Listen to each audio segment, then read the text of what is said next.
Okay. Good evening, everybody, and welcome to the Town Council meeting. Tonight is March 16th. I'm going to ask Councilor Weiner to lead us in the Pledge of Allegiance. I pledge allegiance to the flag of the United States of America and to the republic for which it stands, one nation, under God, indivisible, with liberty and justice for all. Thank you, Councilor Weiner. And again, good evening, everybody. Sue, will you call the roll, please? Councilor Bailey? Here. Councilor Carbone? Councilor Durick? Councilor Forrest? Councilor Pentelow? Here. Councilor Wands? Here. Councilor Weiner? Here. Deputy Mayor Rhodes? Here. Mayor Lesser? Here. Thank you. Thank you, Sue. The first item on the agenda is a proclamation for Women's History month of March, and I'm going to ask Deputy Mayor Rhodes to read the proclamation. Deputy Mayor. Whereas American women of every race, class, and ethnic background have made historic contributions to the growth and strength of our nation in countless recorded and unrecorded ways, and whereas American women have played and continue to play critical economic, cultural, and social roles in every sphere of the life of the nation by constituting a significant portion of the labor force working inside and outside of the home, and whereas American women have played a unique role throughout the history of the nation by providing the majority of the volunteer labor force of the nation, and whereas American women of every race, class, and ethnic background served as early leaders in the forefront of every major progressive social change movement, creating a more fair and just society for all. And whereas American women have served our country courageously in the military, and whereas despite these contributions, the role of American women in history has been consistently overlooked and undervalued in the literature, teaching, and study of American history. Thank you, Deputy Mayor Rhodes. Appreciate that. We're going to move on in our agenda, and the next item is a presentation of the Board of Education's budget for fiscal year 26-27. I'm going to call on the Vice Chair of the Board, Matt Lacavoli, the Superintendent, Jeff Wibby, and Matt Kazaka, the Business Manager. All three of you. I don't know who's going first. Maybe Matt, but welcome. We're glad you're here. Thank you for being here. Is this always here? Say this isn't always here, is it?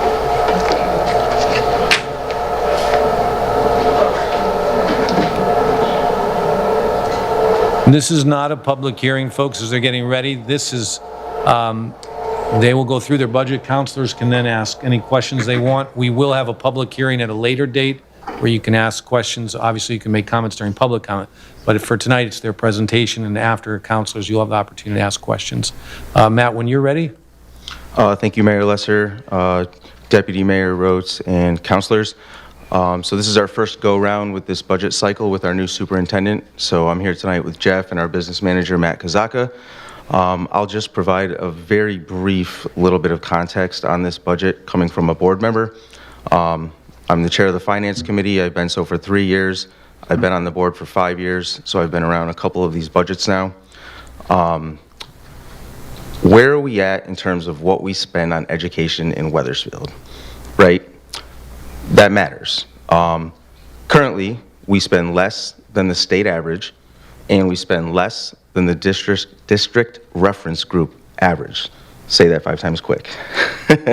So we're spending less than a lot of the towns around us, a lot of the towns in the state, but we're performing relatively well. Our accountability index, which is my favorite measure of a school district, it encompasses much more than test scores, is within the top third of the state. So we're overachieving in terms of what we're spending, in my opinion. But the major takeaway from that is that we are and we have been spending responsibly. I don't think that Jeff's budget this year that he presented to us deviates from that. I think we're continuing to be responsible with the budget that we adopted last week. It's targeted but multifaceted, in my opinion. Focusing on early literacy and kids in kindergarten will pay dividends for our school district, not just in terms of reading, but also in terms of EL, math, science scores, and the accountability index. There was a little bit of a disagreement between board members about what number we should adopt and what we should bring to the council, but that's normal, it's fair. And the other side was respected, and we had good dialogue. So the number that we're putting forth is 4.48. I think it's fair. I think it's responsible. That being said, Jeff will present it now.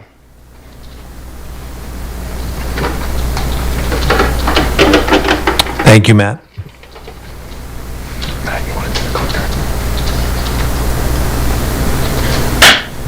Thank you, council members. As Chairman Lacavoli mentioned, we had 3 very robust workshops amongst the board following my initial presentation. The Board of Ed members really dug in. They provided us with 40 deeply thoughtful and interesting questions on the budget. We provided written and verbal feedback to the questions. Mr. Mayor, I'll share the questions and the questions that the board members posed, as well as the responses, over to you to share with the town council members, just as a record of historical inquiry from the board. That being said, we're going to take you through some of our slides, and we'll be happy to answer any questions. You know, just overall, our theme for the budget year is, you know, this is definitely the year to be reticent of Wethersfield financial conditions this year. We understand, and we paused this year due to the town, the overwhelming generosity afforded to the Wethersfield Public Schools by the taxpayers this year, upgrading our elementary facilities. We'd be remiss if we didn't recognize that financial investment that was made, you know, by the taxpayers this year. Therefore, I'm presenting you with one of the regionally in the district resource group lowest proposed budgets for fiscal year 27. We really are making we really worked hard to make a you know, a reasonable needs-based presentation for the budget.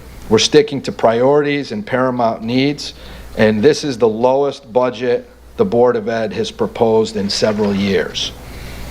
Go ahead, Matt.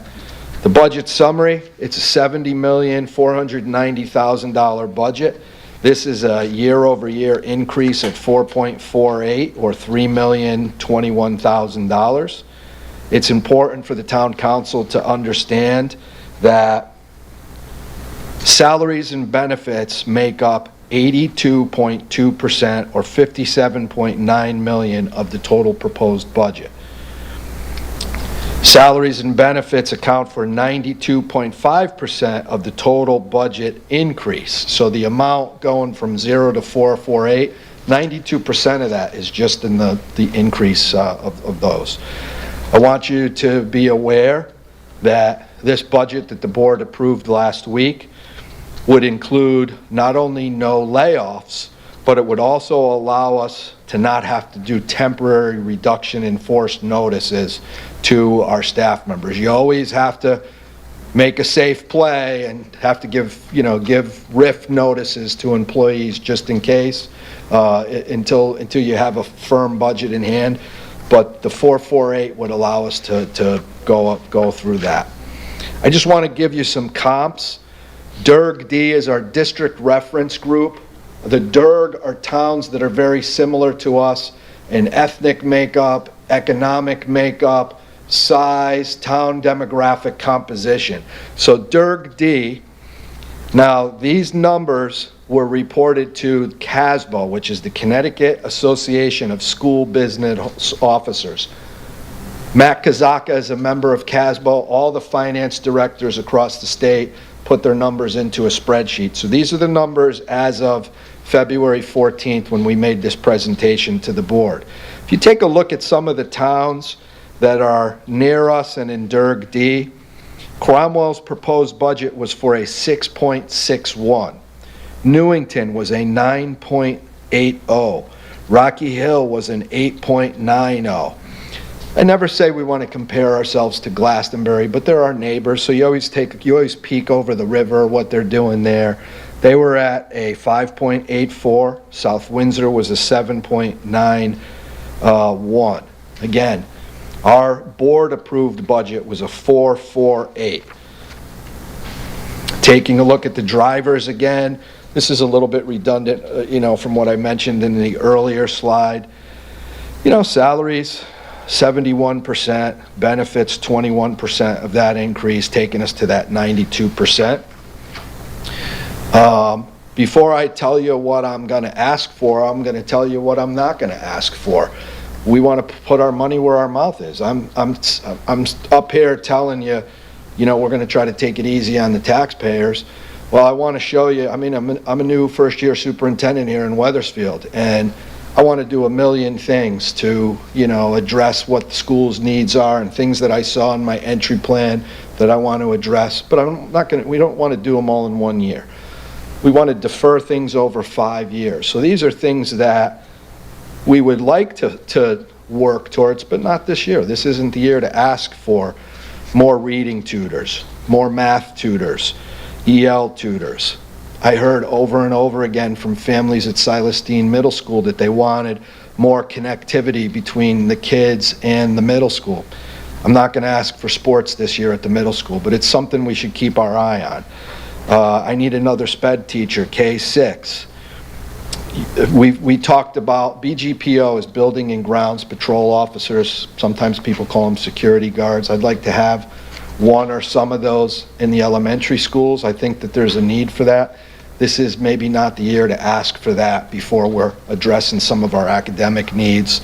We need another phys ed teacher, K6. Okay, you kind of get the story. There's a lot of things that we would like to ask for. But we want to make positive but sustainable changes. I don't want to ask for a million things, and if there's an economic downturn in a year or two, have to go and lay people off. So I'd rather be slow and steady in the budget asks, and I want to try to do things that are sustainable. Our planning will be scalable for 5 and 10-year implementation strategically. I have many strategic improvements that I want to implement, but we'll do them over time and with efficiencies.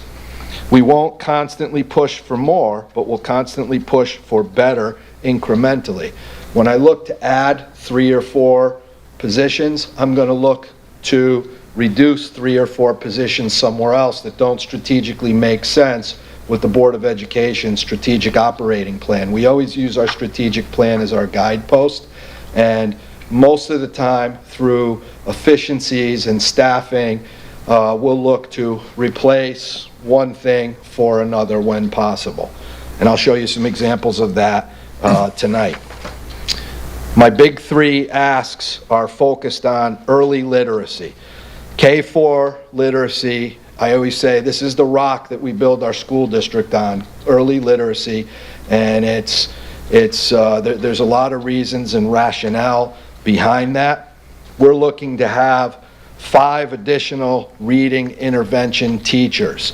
This is for kindergarten through grade 4. These are folks who will serve all the students. They'll work on the kids who are behind grade level in what we call Tier 2 or Tier 3 intervention. They'll push into the whole group reading classrooms to help everybody, and they'll be able to provide enrichment reading experiences for our kids. So these are high lever or long lever types of asks. A reading teacher, if you have to move a big boulder, if you use a short lever or a short stick, you're not going to be able to move it because it's not a very big lever. A reading interventionist is like having a 6-foot lever pole that can move a larger rock. It's something that can get to all of our learners. It has a lot of opportunities for doing that. Now, the good news for this is I've already found funding for 2 of these 5 teachers, and I could probably promise you that I could find funding elsewhere for a few more of them, but it would be reckless for me today in March before I do some hiring. We know we have some retirements coming in Unfortunately, some of the retirements are connected to state shortage areas. So I can tell you, well, I can save a lot of money if I hire, young kids coming out of college, but some of them are mathematics and science teachers that it's a shortage area and it'll be hard to do that. So if I promised you that today, that would be reckless. The assistant superintendent and I are going up to Econ to a career fair in 2 weeks, and I probably can give you a less conservative, idea if we're able to go and hire some great, kids coming out of college that would be, at step 1 or potentially step 2. So I may even be able to fund more of these 5 than just the 3. I always like to go back to my Econ experience, and I use this joke too much. But when I was in college, we would go down and get our groceries at Big Y, down 195 at Econ. And the reason we shopped at Big Y is because it was usually buy 2, get 3 free. So these reading teachers, it's like Big Y, buy 3, get 2 free at this point. So it's only costing us $242 today, but I think that number has the potential to improve. We're also looking for kindergarten literacy para-educators, 1 for each school to support the reading work done in the classrooms. The third big ask that I have is for $75,000 for a service delivery program review or audit from an outside set of eyes that can come in and take a look at our high needs learning opportunities. So it's our EL, it's our intervention.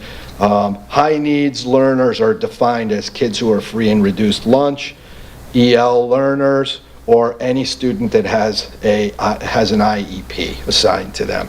And usually these find not only fiscal efficiencies, but they usually also find qualitative effectiveness and efficiencies as well. I spent a lot of time with the Board of Ed talking about why early intervention in reading is good for kids, but for brevity, early intervention saves money. The sooner that you bring a student up to grade level, the better, the more economical it is. Ultimately, our vision is that all of our learners are reading on or above grade level by the end of 3rd grade. And there's a lot of research and data that shows why this is important. And it's basically if a kid is reading on or above grade level by the end of 3rd grade, if they're reading below grade level at 3rd grade, there's a higher propensity that they're going to be incarcerated at 19 than they're going to be applying or going to a higher education institute. But it also shows, our research shows that, when kids are K through 3, K through 4, in order to catch them up and get them on grade level, it costs between $1,200 and $2,800. If I have like an 8th or a 9th grader who's a grade or 2 behind grade level, costs me $3,500 to $5,000 per year. So it just gets a little more expensive as time goes on, because as you start off, when the kids are in kindergarten, the gap between them is this wide. And then when you get to 1st grade, it gets a little wider, and the skills get wider and wider. So it gets more expensive because you have less and less of those kids, and now you've got a teacher. I've had to do this, a reading teacher in the high school level who is maybe making $100,000 a year, and they're maybe servicing 10 kids. So your return on investment is about $10,000 a kid. If you've got a reading interventionist K through 4, there's probably like 70 or 80 kids. So your return on investment is, you have a lot of a better return on investment when they're younger. Okay. Again, just taking a look at our salaries. The big drivers are our salaries and our benefits increase. I'm going to show you just some more comps. These are 3 indicators of several that I showed to the Board of Ed. The first one is cost per pupil. So in Wethersfield, we expend $19,741 per student. So the lowest town in Durg D is Ledyard. I got to invest in glasses. They're at about $18,092 per pupil. The highest is Old Saybrook, $27,000. So you see, we're up in the lower third, but as Chairman Lacavoli mentioned, you're getting a lot of great value in Wethersfield because your accountability index is much better than the lower third. You're more between the upper half and the upper third. So you're getting a great return on investment for that $19,000 per pupil. But it just benchmarks you as your expenditures compared to other towns in education. The next one is cost certified staff per student. We have for every certified staff member. A certified staff member is a teacher, a counselor, a social worker, a principal is counted as a certified staff member. We have 9.03 students, okay? So the highest number is in Watertown, they're at 11.25, and the lowest is Berlin. They're at like 6.96. So you always like to look at this because it gives you a good idea of, how many staff do you, Wibby, how many staff members do you have for all these kids? This is a good benchmark for you to look at because you don't want to be on the high side and you don't want to be on the low side. We're kind of in the middle. I would say we have like just right amount of staff, and that's why I'm not going to say, give me more, give me more, give me more staff. I think we have about the right amount. Do we have everybody in the right function? No. Over 4 or 5 years, I'd like to, through attrition, as people retire, as people leave, I'd like to change some of the types of certified staff that we have. But we can do that reasonably over time, strategically. We don't need to stress the town out asking for too many things all at once. So we promise you that we'll always be very reasonable in how we ask. The last one I want to show is the current administrators per student. So it's the same like matrix, how many kids per administrator. We have the second lowest in the DERG of administrators. So we have, for every 192 kids, we have one administrator. Stonington has every 94 kids, there's a certified administrator. We're on the low side, like the really low side. I'm not asking for any new certified administrators. This budget is devoid of that, but this is a good example where we're really short on administrators, particularly connected to teaching and learning in curriculum areas. This is a hint maybe for next year or years after. That might be something that we want to address. We're not ready to tackle some of those, so it wouldn't be fair if I was asking for those things just to ask for them. Next one, staff planning. This is an interesting thing. Our assistant superintendent is a wizard at looking at the composition of your staffing. Over time, with strategic staff planning, we can generate a lot of budget opportunities for the board and for the town council. Okay, they say, hey, do you want a Cadillac? Do you want a Buick? Or do you want a Chevy? Right now, this staffing plan is a little bit of a Ferrari because if you take a look, there's 11 steps on the certified staff level, and the vast majority of our staff are in steps 9, 10, and 11. So we're going to run into a problem at some point. We're going to have a brain drain or a silver tsunami because we're going to have a lot of people that are going to retire at once. The good news is you're probably going to have about $3 or $4 million down the road that's going to free up, to do some creative strategic things. But right now, we have a very senior staff, highly skilled staff, and we want to ride that skill wave while we have it. But at some point, a lot of these folks are going to retire at the same time, and it'll provide us a lot of economic opportunity, but it'll also be a major brain drain because we do have outstanding certified teachers and administrators. It's healthy. You kind of want to see that distribution be like a third of the teachers, steps 1, 2, 3, 4, a third in the middle, and a third at the end. So you kind of have a balanced staffing plan.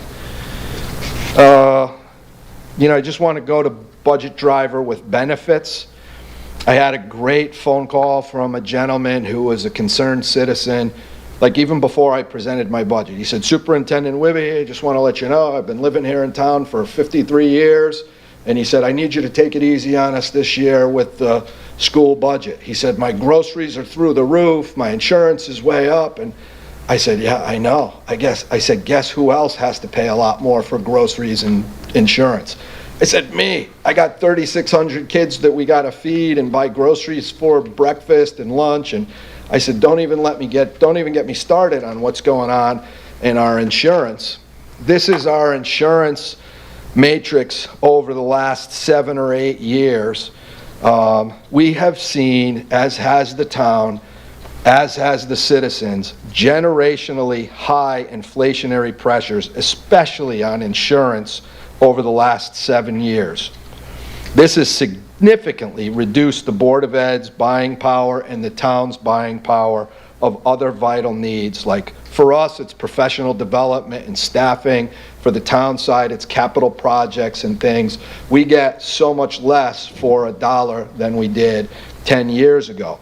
If you take a look over the last 7 years, 4 out of those last 7 years have been double-digit increases on insurance. Insurance is outrageous. And this, like, if you go from like a 10-year down to a 4-year, that 10 is still built into it. So it's the gift that keeps on giving. So insurance is continually reducing the Board of Ed's buying power and the town council. So this is a major driver to this increase. Again, aggregate transportation is up $136,000 for us for next year. Instructional programming will increase $56,000. Now that increases that $75,000 that I talked about earlier. So we cut a lot out of that line, and then we're adding in the $75,000, but it's still a net plus of a $56,000 because we made significant. We tightened up our belt a little bit or sharpened our pencil a little bit on that budget line. Just wanted to put that in there.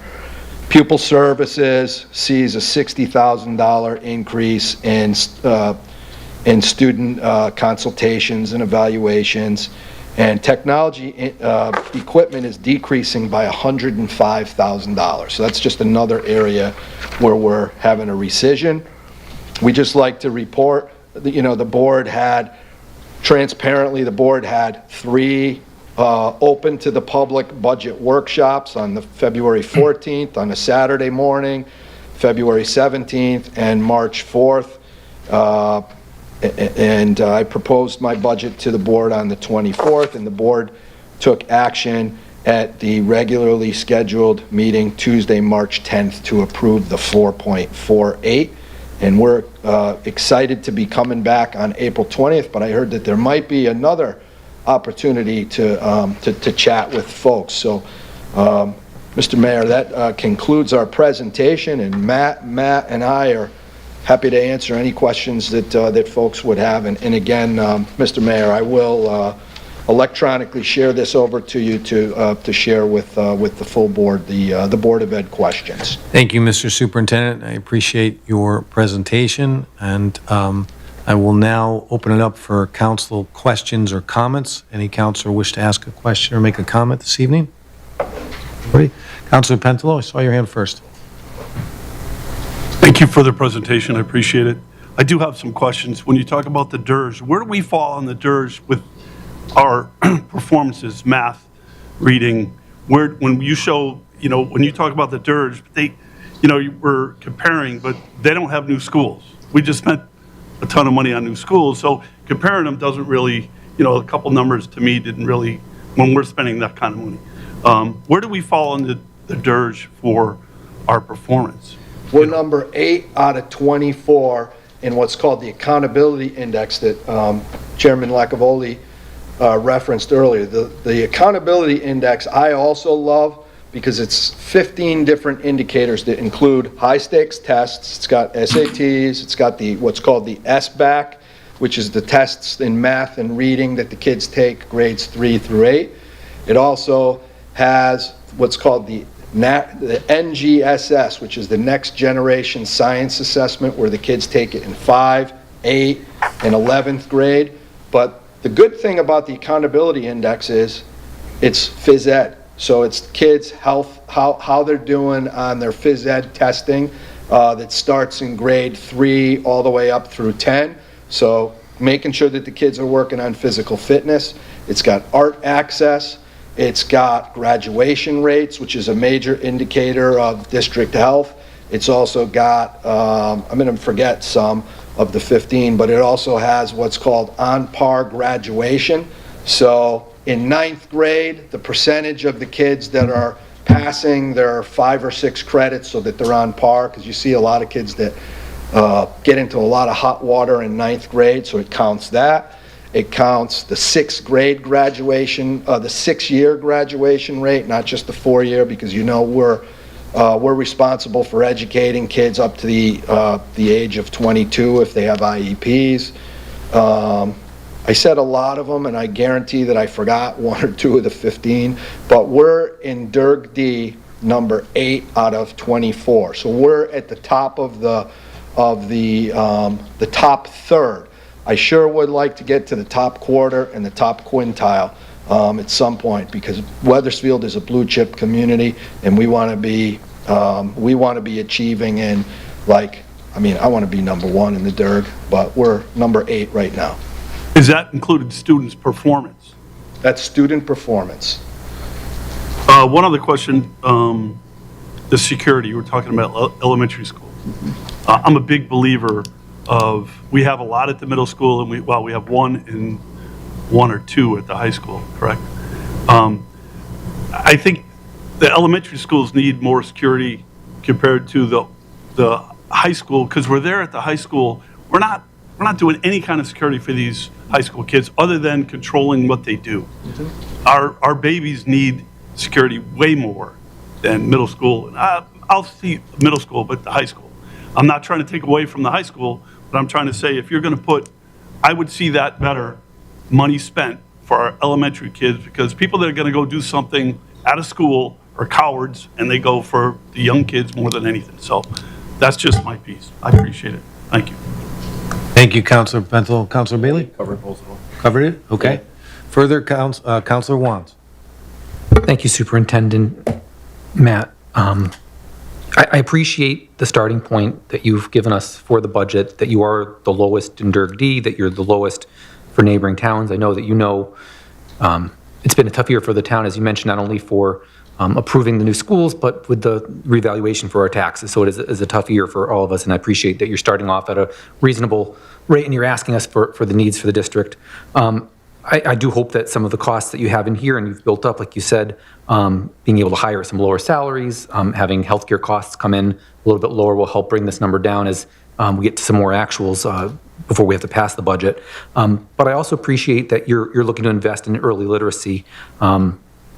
If we invest, as you said, in our early learners, it only saves the district as time goes on. And I look for other ways that we do this throughout the budget process. I'd rather spend $1 now to save 5 down the line. So I appreciate your philosophy in budgeting for that for the upcoming year.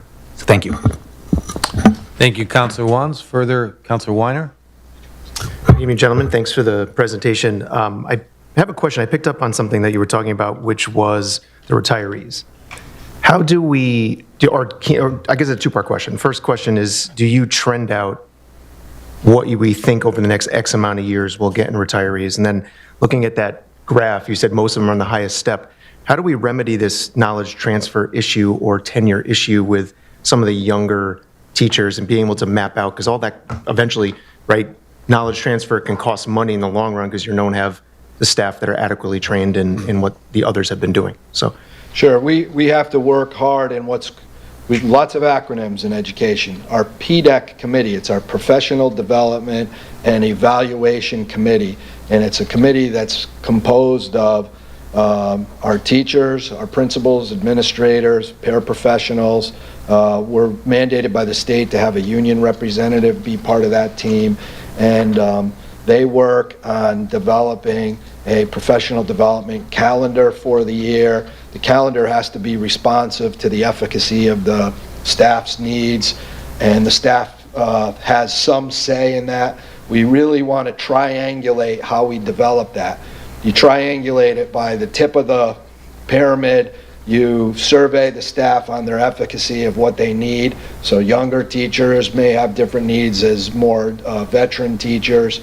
The second leg of the stool is you look at student data and you see where the kids are struggling, and areas where kids are struggling you want to invest with for PD for your staff in those areas. Hypothetically, if it was like, math, a particular math concept, that might drive your decision making. And the third leg of the stool is our certified administrators are in classrooms every day observing, and they see strengths and weaknesses. So if you triangulate and crosswalk those three things, you develop a responsive professional development system so that you mitigate for that learning loss. Because like I said, we're going to have a lot of teachers from Wethersfield that are going to retire within 3 or 4 years, and that has good news that it provides economic flexibility at that point, but it has tough news that you're going to lose a lot of years of experience and know-how and knowledge. So that's how we kind of plan for that.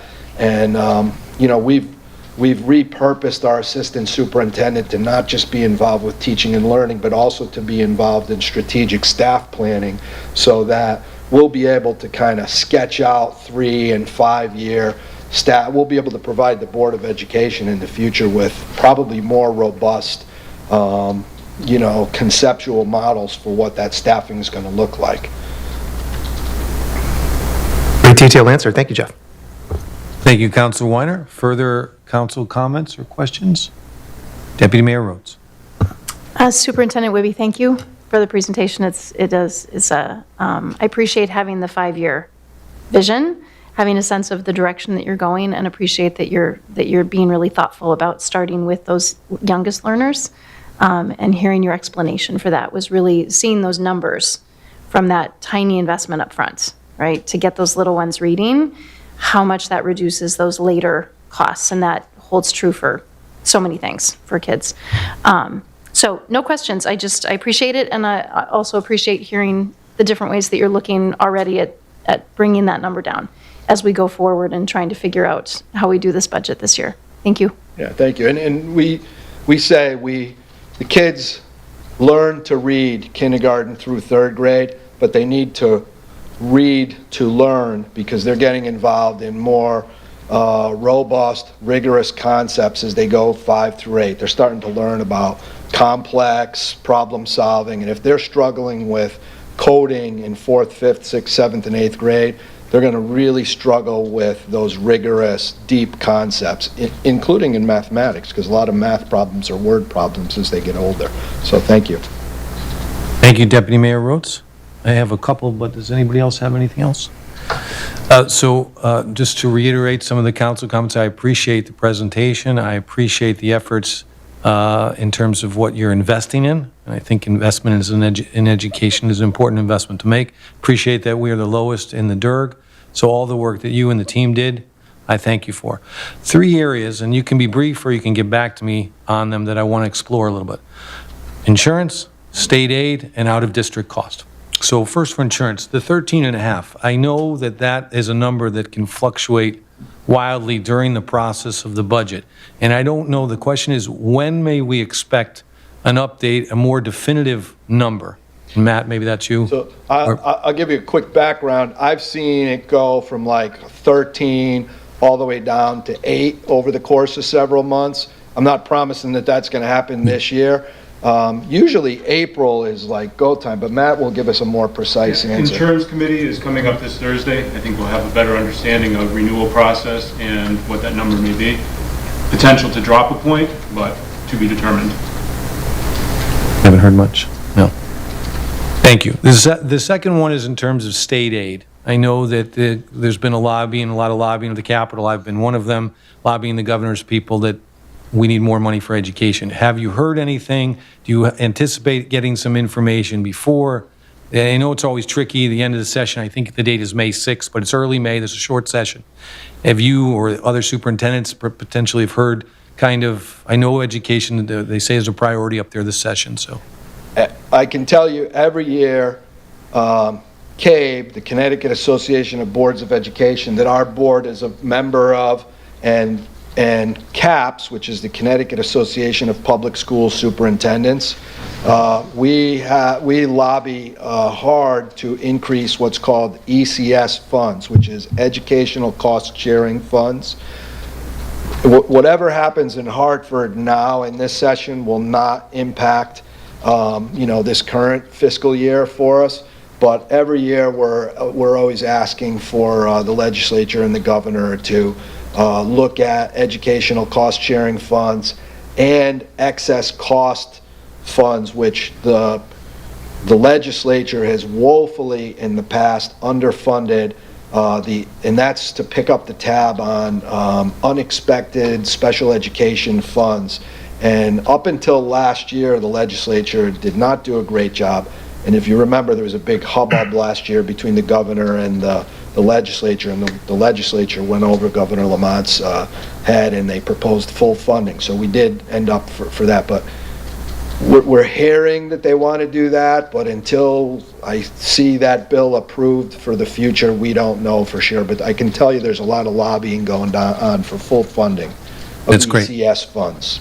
The last item, and I know it's a huge item, is the out-of-district placement. I know it's been a goal of the district to bring as many students back in for many reasons, one of them being money, one of them is assimilate in the classroom with other children and their neighbors and all that stuff. But my question comes around I'll call it the auditing, the potential capping of, so the public knows, and I assume most of the council knows, some of these costs can be $150,000, $120,000, $175,000 per student per year. Lucky. If you think of what you might pay for college, those of you who might be educating college, the cost of one student for some of these services was well beyond what a college tuition is. And I don't know if you can comment. I've certainly asked some of the folks in the governor's office about, can you cap local costs and maybe the state pay, I'm making a number up, over 100,000. Can there be some audits? And maybe a comment as you're doing it, do we see an increase this year in Wethersfield's out-of-district special education cost? I think we had a tiny increase. Net decrease A net Decrease. Oh, okay, good. in fund, in amount. in the projected tuition cost for next year, but we're holding at about 70% reimbursement rate from the state. We have a few kids that are aging out that are up in that range of the costs you had talked about.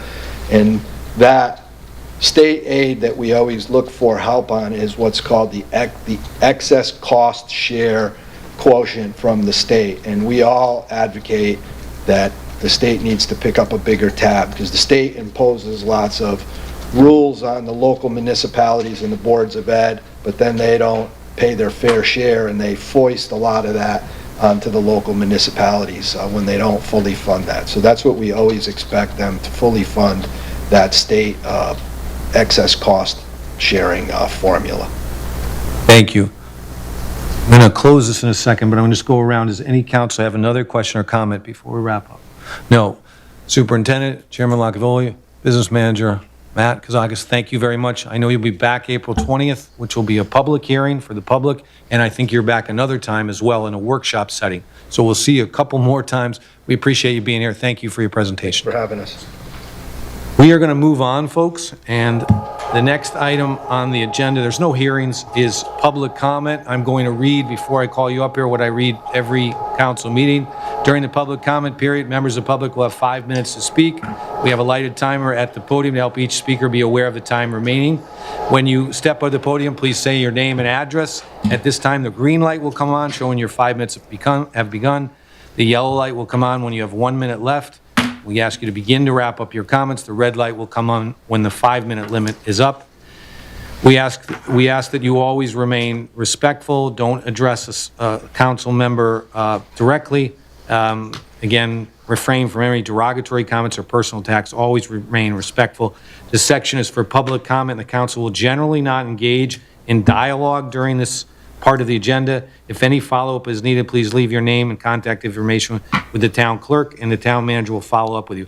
At this point, I'll open up public comment, and just state your name and raise your hand, state your name and address. Yes, please. Yes, please.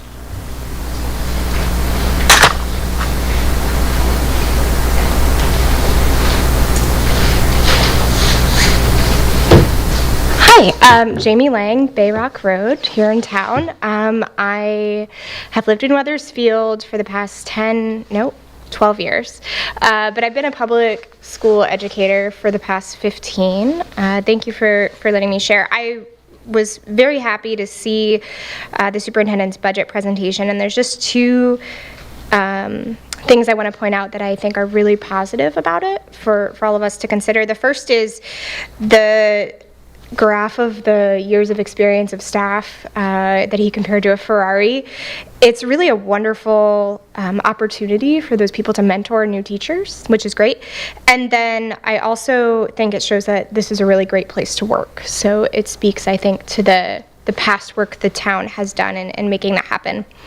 The second thing I want to point out is, imagine you went to college to study education, and maybe you have some student loans, and you get a job, and you're so excited to work in education. You've had to pay the state a couple $100s for a teacher's license, and you begin working, and maybe you have rent, maybe you have student loan payments, and then you find out in the spring that you're being reduced in force because the budget is in such a state that they can't guarantee that they can sign you on next year. That's a really tough spot for a young teacher to be in, and I think most young people faced with that reality would probably begin looking for jobs elsewhere because they have bills to pay just like everyone else. And I was especially happy to see that the superintendent said that that is not part of our plan, because as someone who's worked in a couple different districts, I don't work in town here, but I always worried that that was something that was going to happen early in my career, because it is the practice of a lot of towns and school districts they have to let everybody go who's not tenured. And in doing so, you lose some of your most motivated young teachers, who also happen to be those at the bottom steps and who are generally cheaper to employ to begin with.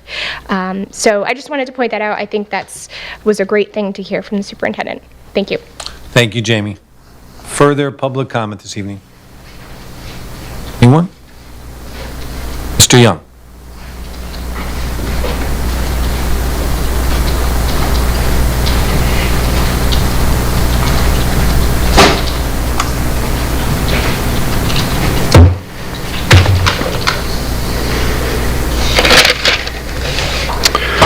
Good evening, Robert Young, 20 Copper Mill Road.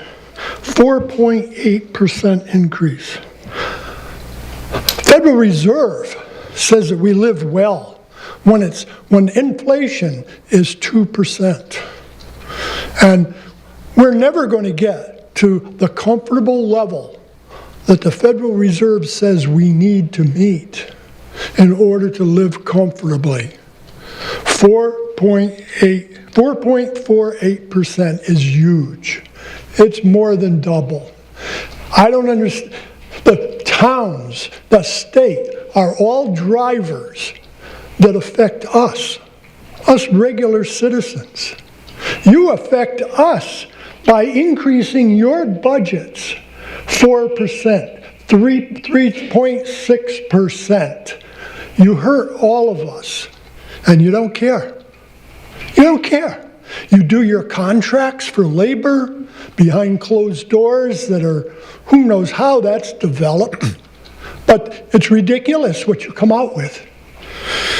It's really sad how bad everybody sitting up here has been, as well as the state of Connecticut. Next, and I will talk about that later at some other meeting, but next.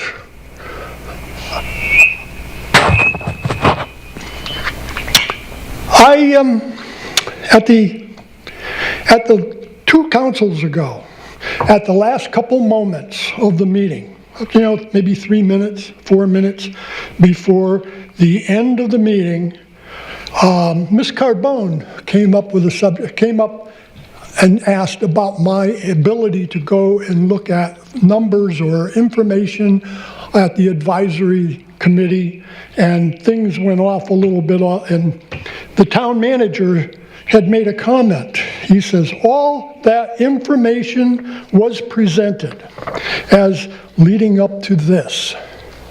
DS, whatever that means, presented a very detailed schedule of all cost, all materials, all labors, all escalations, unquote.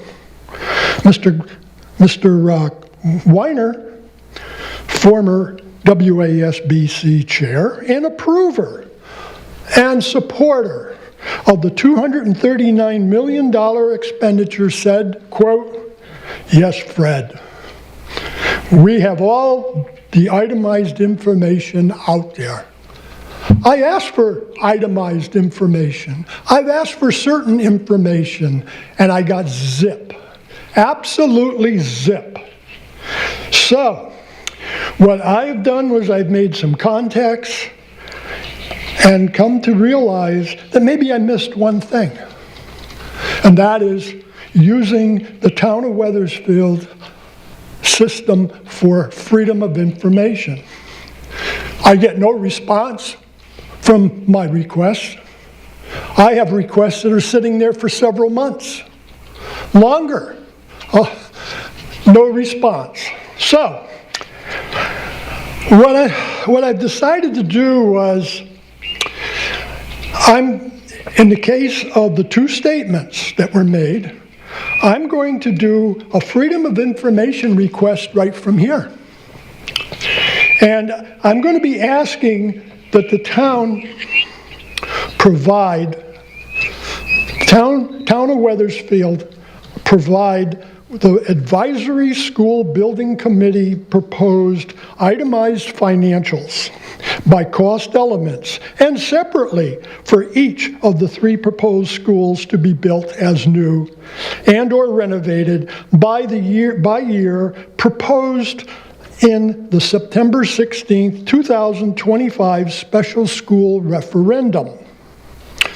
The data requested should add up to $239 million that I'm asking for. Time frame for this request has an end date of August 28th, 2025. That's last year, before the vote. I would like to have that information, and you have 4 days to at least acknowledge, and then I'll wait 5 more days, and then I'll file a complaint, FOI. Next, interest on the proposed bonds to be issued are a huge component Thank you, Mr. Young. total Your 5 minutes. referendum of $239 million. Thank you, Mr. Young. Oh, Your yeah, 5 I know. minutes This will is up. take me a couple months to get through. Thank you very much. Yes, sir. Thank you. Further public comment this evening? Mr. Woodward, I saw your hand next.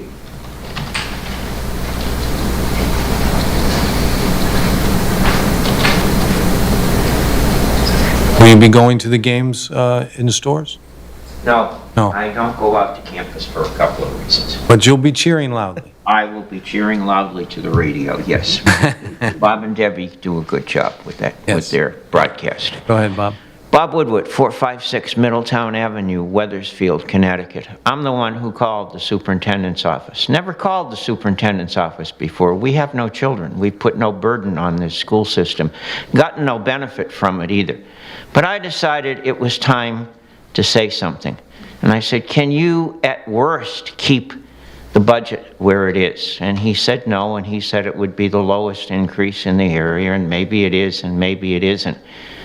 But it's a very insensitive budget to those of us who are seniors in this town, and there are any number of us. You know that. You can tell that we're more than a smidgen of the population of Wethersfield. Social Security went up 2.8%, and that included Medicare and other things that come out, so maybe the actual cash that came back was less than 2.8. My pension went up 1.5. That averages to about 2.3. That would be a nice increase right there, 2.3, not 4.48. That would be livable. 4.48 is not livable. We're in a war economy right now. Gas has gone up 40 cents one week and 30 cents last week a gallon, and you probably know that. Please don't live in a bubble. This is real. Food is going up. Home heating oil is going up. Electric bills are going up. Healthcare is going up.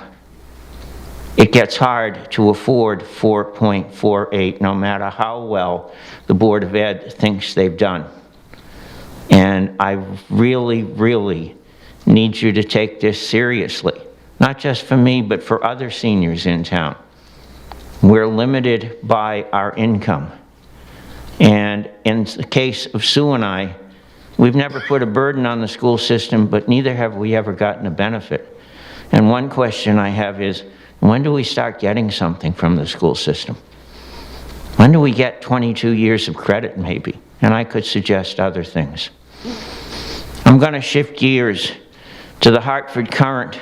A week ago, yesterday, in the Connecticut section, there was an article about the town of Winstead that took an old school, got some grants, you'll have to read it to figure out what they got, and turned it into affordable housing. Can we do that with Highcrest School? Instead of demolishing it, maybe we could turn it into affordable housing. It might be useful. The last thing is, last Tuesday we were out most of the day. Came home and there were emails running around, and I couldn't quite figure it out, but something was happening with Historic District Commission. And Kerry Woods, our representative, was coming to talk, and I couldn't quite figure it out. After some more emails over the weekend, I did, and then I knew Representative Woods' time was canceled. After the weekend with some more emails, I figured it out. There's a bill coming to the floor of the House and the Senate to make state-owned and municipally owned buildings exempt from the Historic District Commission. I was disappointed to see the town manager writing in support of that, because I'm going to say bluntly, if this passes and the town adopts it, I am taking my property out of the Historic District Commission, period, no discussion. If we have to be in it, the buildings that are municipally and state-owned have to be in it. That's what a community is. It's not some of us will pay for it and do it and some of us won't. All of us will. Please hear that loud and clear. I will take my property out of the Historic District if this is allowed to happen in the town. The Historic District, in my book, saved us Stillman Park. The school thing never went there, but they had a meeting and they talked and they listened, and Mr. Scott found out what he'd have to do. And thank God we saved Stillman Park instead of losing part of Stillman Park to a two-story school.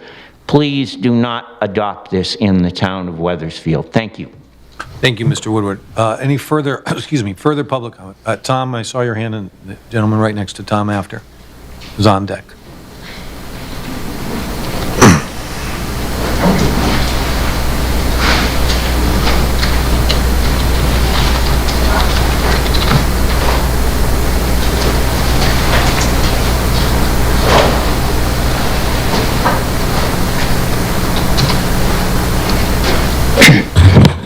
Good evening, Tom Mazzarella, 600 Walcott Hill Road. Excuse me. Tonight I want to talk a little bit about transparency. I touched on it briefly a few meetings ago about the radio system. Tonight I want to talk about the bill that Mr. Woodward just mentioned, 5508. On the February 17th meeting, there was a motion, there was an agenda item that was requesting a letter of town council support for an act concerning solar generation. Previously, it was HB 7087. There was an open discussion about it, and there was a brief explanation presented by the town manager, and the motion ended up passing, and I assume a letter got sent that the town supported this action. For HB 5508, there was nothing. Crickets. There was no open discussion. It wasn't even publicized to the public. I found out about it, I think it was a Sunday evening. And then the emails and the Facebook posts just went wild. My question tonight is, who knew about this? Was the town council informed about this? Was the Historic District Commission informed about this? And if so, why didn't they tell us? Why didn't you tell the public what's going on? We heard nothing from the mayor on this. We hear a lot from the mayor. He does a fantastic job of promoting the town of Wethersfield. We have March minutes with the mayor. We have all kinds of ribbon cuttings, proclamations, awards to citizens, recognition of everything you can imagine.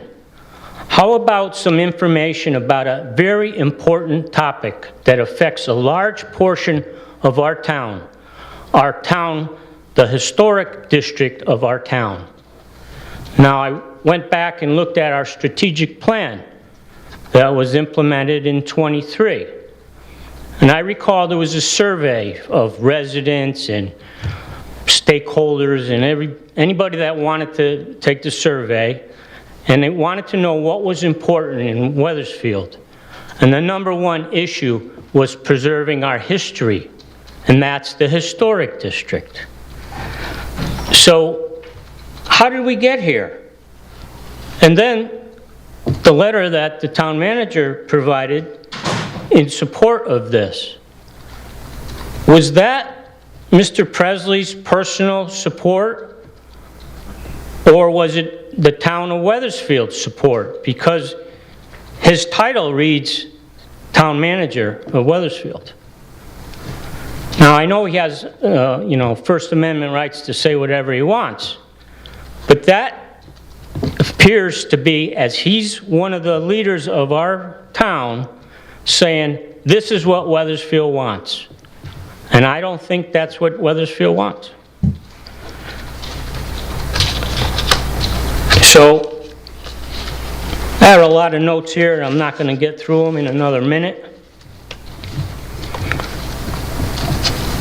My basic question is, how did this happen? And who instructed the town manager to write that letter? Or did he take it upon himself? Because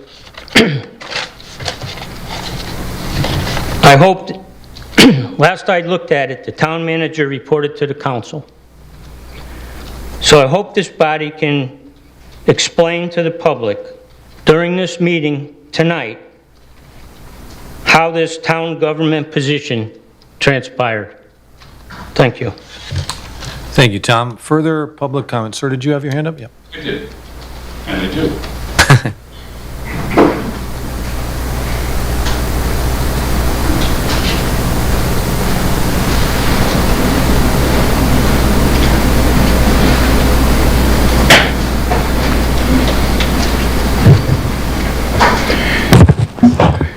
My name is Tony Sanders. I live on Garden Street in Old Wethersfield. And I read the letter that was written by Mr. Presley. I want to call him Elvis Presley because that's the way I remember his name. But Ken Presley wrote the letter and stating, as a person from not Connecticut but out of state came in and commented that he didn't think the Constitution of Wethersfield was written so that the town could not grab land that it wants for projects that it has. And that goes with the open space that we have in Old Weathersfield, be it Cove Park, Stillman Field. When motor vehicle decides to leave, that's going to be open space. And the property behind the firehouse, that is a community garden that I belong to. I'm the past president emeritus of the Weathersfield Men's Garden Club, and we're active doing things down there. All this property is important to us, and the town voiced their opinion to you people in the referendum on the schools that they didn't want Stillman Field taken. And if this goes through, that the state of Connecticut allows Weathersfield, without the residents' permission, to grab land that they see fit for development, whether it's a school, a shopping mall, a restaurant like the Charles, anything expanding and going on a property where we currently don't have parking, which is one of the reasons I think they want to take some of the community garden. Weathersfield is developing at a pace that there isn't parking for, and the small, quiet town is turning into a motor vehicle nightmare when we have functions in town. It's difficult to even get across, not worrying about a car coming from either one of the four-way stop signs, but the pedestrian stepping off the curb. And there's no police activity down there to direct traffic or do anything. So I think if this is accepted and you all vote for it, you'll be grabbing land behind the backs clandestinely of Weathersfield citizens that have previously voted against it. Thank you. Thank you, Tony. Further public comment this evening? Christine?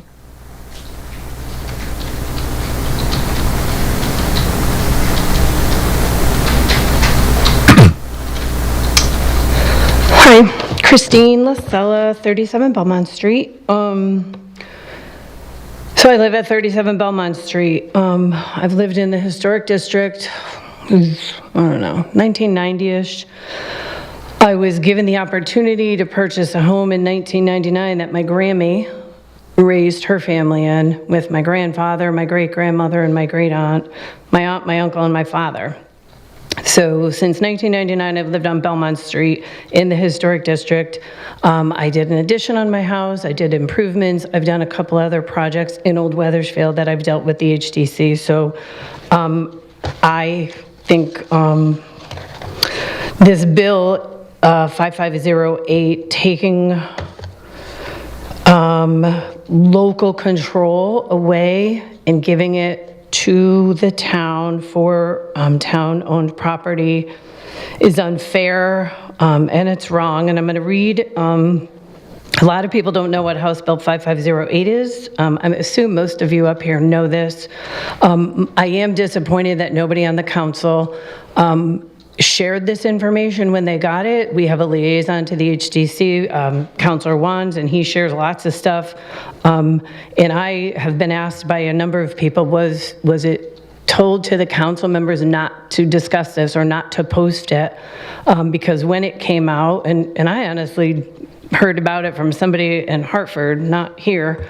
But I'm going to read something Cindy Clancy posted. I'm sure many of you have read it, but for the public at home or people here who don't know what 5508 is, it's an act concerning historic districts and preservations, made it out of committee yesterday, which was this past Wednesday.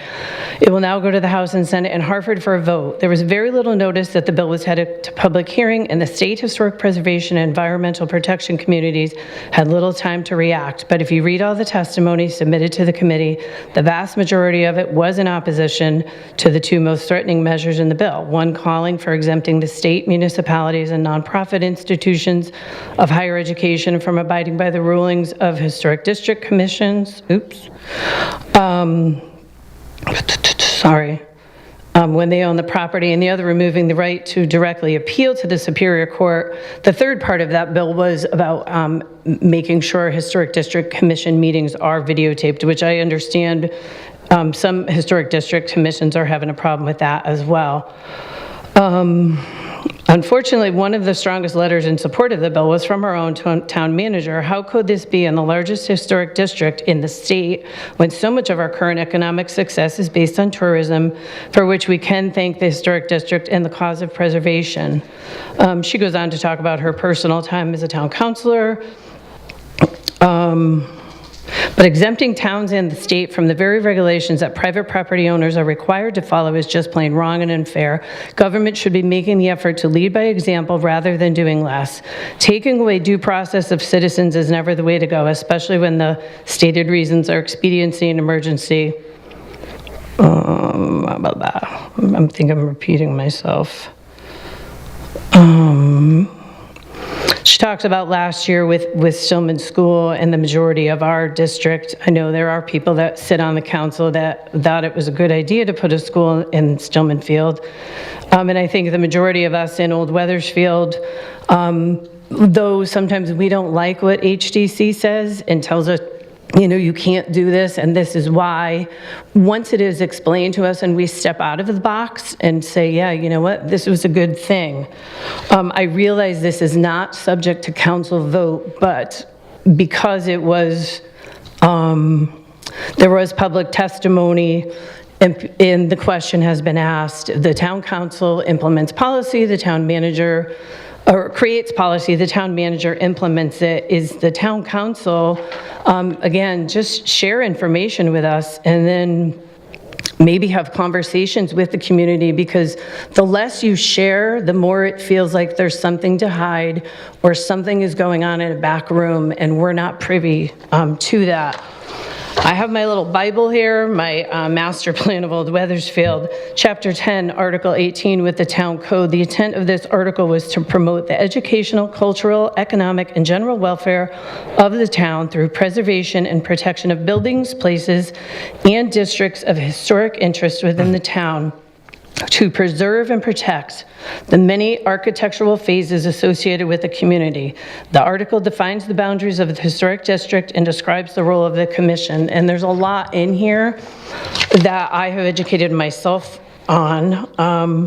Christine, I'm going to ask you to wrap up. Okay, so I'll come back. I just had a couple more things. Thank you. Thank you, Christine. Further public comment? Going once, going, Doug?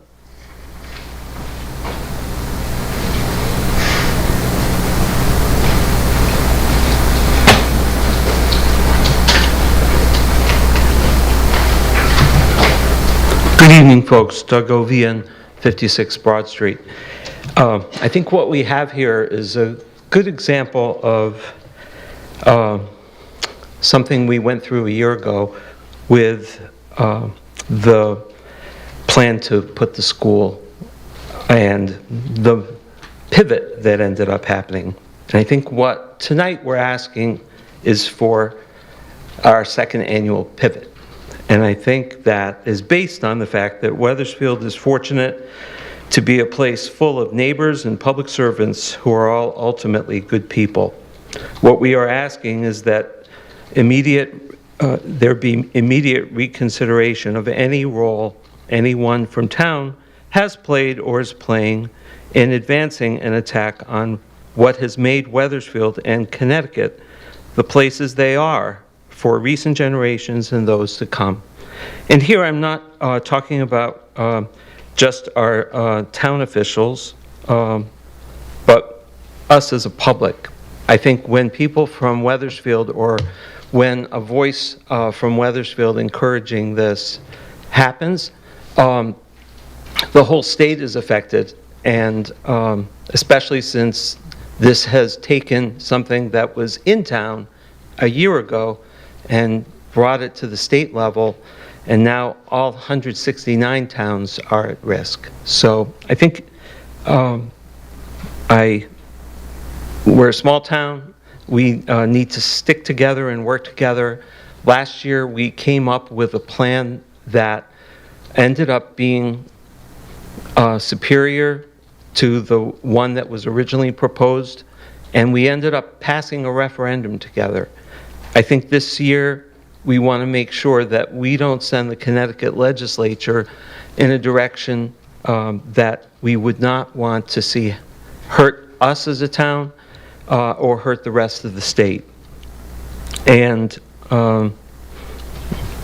thank you for thinking about that. Thank you, Doug. Excuse me. Further public comment this evening? Seeing none, I'm going to move on. Council reports. Does any councilor have a report this evening? I'll be quick. Last week, we had the Veterans Commission and the Memorial Day Parade committee meetings. I attended both of them. The big topic of discussion at each of them was our 250th anniversary and Wethersfield's role, and I've talked about this before, in the founding of our country, and we have a unique role. Bottom line is the Veterans Commission is going to be holding call an event for America 250, and the Parade Committee decided to have our former mayors as parade marshals.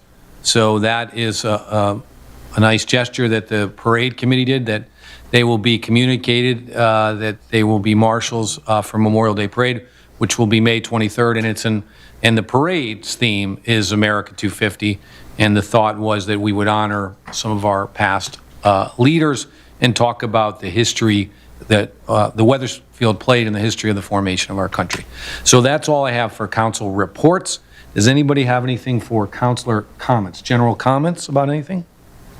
Yep, okay. Deputy Mayor Rhodes. This is probably actually reports. I'm tired. Just reminders that on March 31st, there's going to be a collaborative meeting for people and organizations in town who are working to decrease food insecurity across town. If you're interested in participating, it's 4:30 to 6. Dinner will be provided, childcare will be provided. We're hoping to have some good conversations about how to best coordinate efforts across town in a way that allows the biggest benefit for everyone with the least amount of labor. I think there's some duplication across different organizations, so we're going to try to pool our resources. So if you're interested in that, Pitkin, 4:30, March 31st, you can reach out to Erica at Social Services if you have more questions about that. And then just a shout out to Wethersfield High School for an outstanding show this weekend. The Drowsy Chaperone was, I've been seeing, it's not a surprise to many of you that I've seen the shows for about 25 years now, as long as Jeff's been directing them.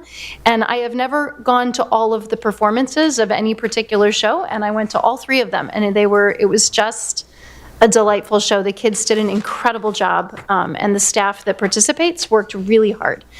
So congratulations to them, and to Highcrest School that did The Wizard of Oz on Friday and Saturday. So I heard wonderful things about their performance. And if you're interested in supporting theater in town, the other elementary schools will have their performances coming up as well. There is nothing more exciting for kids than to see a full auditorium when they are putting on a show. So if you're interested, those are ways you can support them. Thank you, Deputy Mayor Rhodes. Further council comments, Councilor Wands. I wanted Deputy Mayor Rhodes to go first because I thought she might mention the Drowsy Chaperone. My daughter also acted in it, and it was a wonderful performance. I also was at all 3 performances. There's been a lot of great town activities. I just wanted to highlight a few that I've been able to go to over the last 2 weeks. Was honored to be able to march with our Wethersfield delegation in the Hartford St. Patrick's Day Parade. Was really happy that we had our delegation back in the parade and was able to march with Mayor Lesser and Board of Ed member Marjorie Carson. Hope we can get even more delegates to go and march in next year's parade. It's just a wonderful opportunity to see Irish celebration and a number of town residents all across the entire parade route. Went to the Dad's Club pancake breakfast this past weekend with Mayor Lesser. Nice to be on the other side of it. I've been flipping the pancakes in the past, and it's a much more pleasant to eat the pancakes and just enjoy all the dad jokes that are there. But a wonderful benefit that the Dad's Club does for the PTO, and then they do beautification of the grounds of the Hanmer School and Mikey's Place as well. And also went to the community iftar dinner last week on Wednesday.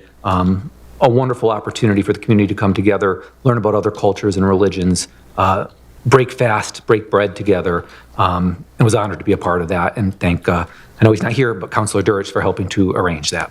Thank you. Thank you, Councilor Wands. Further council comments? Councilor Bailey. I'll be brief, just to answer some of the public comment, I can tell you wholeheartedly that the Republican side of this council did know nothing about this 5508. We were told nothing. I don't know where it falls, but we were not. We found it out on the street just like you all did. Thank you, Councilor Bailey. Further council comments? I have a few. Councilor Wands covered many of mine, but I'll add a few. The town events. I attended the Chamber Bingo Night on March 6th. You'll be interested to know that the Bingo Night raises more money than Holidays on Main. Was sold out, over 200 people. I got to be one of the callers, and I enjoyed that, although a couple of people raised their hands, slow down, speed up. You can't make everybody happy, but I enjoyed being Bingo Night caller. I attended the Young Italian American Women's Association Meatball Contest. This is an event you want to go to, and I got to judge it and judge the meatballs. There were 5 entries and got to judge 5. But more importantly than being able to judge, this group does a lot of wonderful community work, including providing scholarships in Wethersfield. On Saturday, I attended the Keene Foundation's annual retreat. As you all know, the Keene Foundation for 25 years has been a mainstay in our community, providing a multitude of programs for our children. And this was a strategic planning session about how they can sustain themselves over the years, the coming years. And I was invited to listen and give some input, so I enjoyed that quite a bit. Councilor Wands, you got most of all the other ones I had. Just appreciate. I think that's it. I probably missed something, but thank you. If there's no further council comments, I'm going to ask for a town manager's report next. Mr. Town Manager. Thank you, Mr. Mayor. So I'll address the elephant in the room. The council had nothing to do with my comments, nor should they. What the former deputy mayor referred to when the council passed a resolution to authorize us to send a letter of support, that's from the council, okay? I'm asked to testify on bills all the time, whether it's through CCM or through CROG. If there's a bill that needs support, I'm asked to testify. If I can, I go in person. I've done that on a few occasions here in Connecticut. And when I can't, I'll do a written testimony. This is not a letter. This is my testimony. And it very clearly states I would like to offer my support, okay? And it's very specific to the section about exempting municipal and state properties, but it's also very specific that I state that they still need to apply and they still need to go to HDC and get the comments, okay? And that was critical because as it's written, what happened with Stillman would have still happened, just like it happened. Nothing changes. What this prevents is it prevents a volunteer board appointed by this council from making a unilateral decision to halt a project that this council or even the voters have decided is in the public interest. They can make comments, they can make alterations, they can say you should do it this way or that way.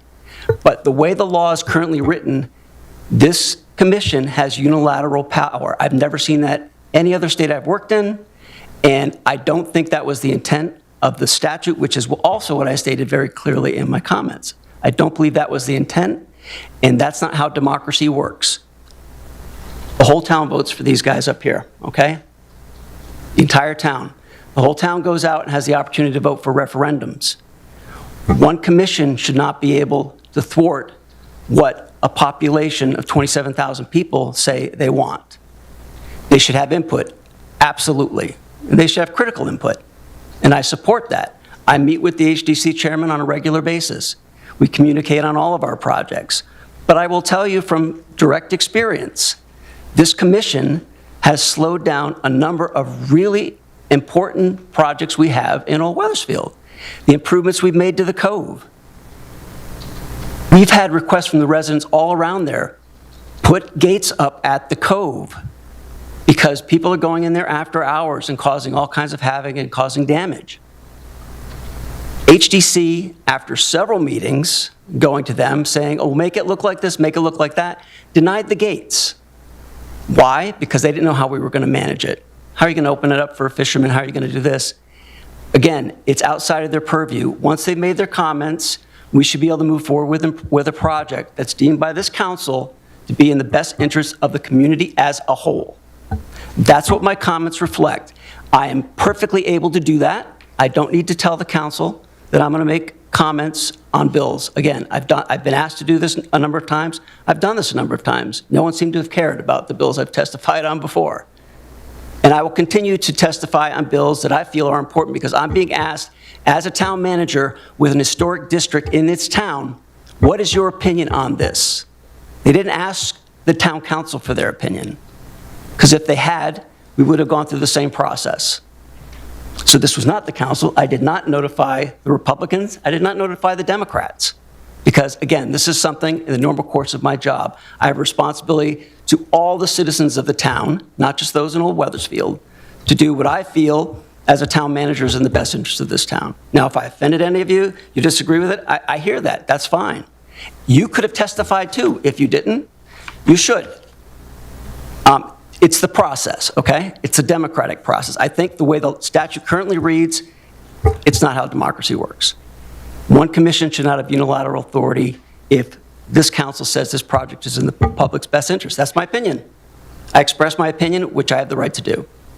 So that's all I'm going to say on that matter. I did want to update people. I did in my manager's report on the speed cameras. They are being installed this week on the first 8 approaches. Those are the ones on the main drags of Silas, Deane, and Berlin Turnpike. The other ones that are coming off of the side streets will have to take a little bit longer because they require more permitting. But they should be being installed right after these first 8 are being installed. So they'll be done one at a time. They'll be coming online. And again, for the first month, people won't get a ticket for the first time through. But after that, you will. So they are coming, and coming very soon. And that concludes my report. Thank you, Mr. Town Manager. Moving on, Town Clerk, Sue. There's 2 items in the agenda packet for your review. One is the February and March 2026 Economic Community Development Monthly Report, and the other is the Capital Improvements Advisory Committee Project Rankings Memo. Thank you, Sue. Appreciate it. We will move on. There are no bids tonight, and there were on item J, the consent agenda. Do I have a motion? Deputy Mayor Rhodes. Motion to approve the consent agenda? Do I have a second? Second. Second, Councilor Wands. Any discussion? Councilor Weiner. It was Councilor Weiner. Apologize. We're one and the Yeah, same you guys sometimes. mixed up sometimes. My apologies. All in favor, signify by saying aye. Aye. Anyone opposed? Passes unanimously. And moving on, past the consent agenda, item K, there's no approved ordinance or resolutions, nothing under item L or M. Item N1, Mr. Town Manager, resolution regarding fiscal year State of Connecticut Emergency Managing Performance Grant. Thank you, Mayor. N1, thank you. This is just a grant that we go for every year. It's awarded to all the local emergency management departments. This year, the grant would be for a matching fund of $14,557. It does require a resolution by the state. That they do require the council pass a resolution. So this is for introduction only, and if you have any questions, I'll be happy to answer them. Thank you, Mr. Town Manager. We're not voting on this tonight. It's for introduction only. Does anybody have a question or comment from the council? Seeing none, we're moving right along. About to open up the next public comment section. And just so as a repeat for the council and the public, the agendas are relatively light. We're about to get into the budget, and we will be very busy with that, and that is coming soon. So we are at the second public comment section. Councilors, there's no executive session tonight, so then we will have council comments after this. So is anybody, I'm going to open up the second public comment section. Does anybody want to speak? Mr. Young, I see your hand first. Mr. Young.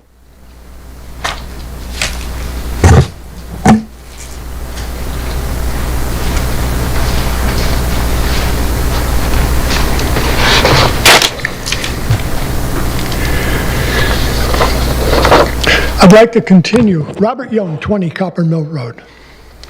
I'd like to continue on what I was talking about earlier, and I spoke earlier about the special referendum and some information that I wanted. Secondly, interest on the proposed bonds to be issued are a huge component of the total referendum of $239 million.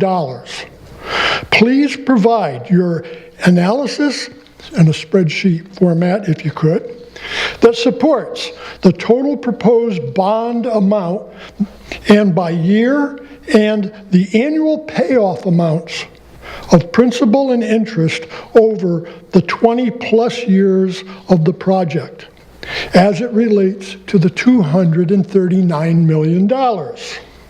Time frame for this request has an end date of August 28th, 2024, which is before the referendum. And I'm going to give this to Susan for the record and for the people on there, the manager and Mr. Werner. I'm also going to give Susan, and as we know, at the very beginning of these town council meetings where we come to public comment, the mistake that I've been making is I didn't give the contact information. With this contact information, Mayor, which you talk about prior to beginning of public comment, I'm fulfilling the duty where the manager and Mr. Werner, who I pointed out, should respond. And we do have a deadline regarding freedom of information. Secondly, I have another similar situation. I probably don't have anywhere near the time to talk about it, so this is in regards to the choice students that we have that come from other communities to Wethersfield School. And on December 15th, 2025, during the town manager's report on page 4 of the minutes, the manager discussed a report on choice students from out of town attending our schools. Currently, he says, 18 students through the choice program are receiving special services, and 4 students from Hartford are being 100% reimbursed at no cost to Wethersfield. Well, that discussion right there was probably 30-second bite. And my question is, can you provide the documents, notes, emails that support, etc., that support the town manager's comments or statement on December 15th, 2025 on choice students from out of town attending students into our school system? It's a little different written, but 2, can you provide the documents of the most current contracts and or agreements the town of Wethersfield has with other communities regarding choice students attending our schools? I would expect this information between Wethersfield and other communities would be contracts or agreements to include various levels of cost based on students with no needs and those with other kinds of special needs. So that's another one that I would like to submit tonight. And this, surprisingly, I'm submitting it to all of you. All of you. And I'll give that to Susan, and you have my contact information, or would you like another one? Because I want to make sure it's all legal, you know? Take that. I provided it. It's on television, and I hope to have it. Town manager didn't give it to me. After what, 4 weeks, 8 weeks? It's on your new system, which I don't think works. So anyway, I'd like to also comment on some other comments that were made earlier in this meeting. You know, Christine had made a comment about the liaison from this town council to the Historic District Commission. Didn't mention anything. And, you know, that's a common occurrence in Wethersfield. I've caught this off and on throughout the years, where people would sit up here Thank and you, not Mr. say Young. a word, yet there was meetings they went to that were extremely Thank you, Mr. Young. important. Thank you. Thank you very much. Thank you, Oh, Mr. by the way, if there's anybody that comes to the podium and wants to leave their contact information, Thank you, here's Mr. a 3 by 5 inch card. Leave it with me. Thank you, Mr. Young. Further public comment this evening? Anyone? Christine?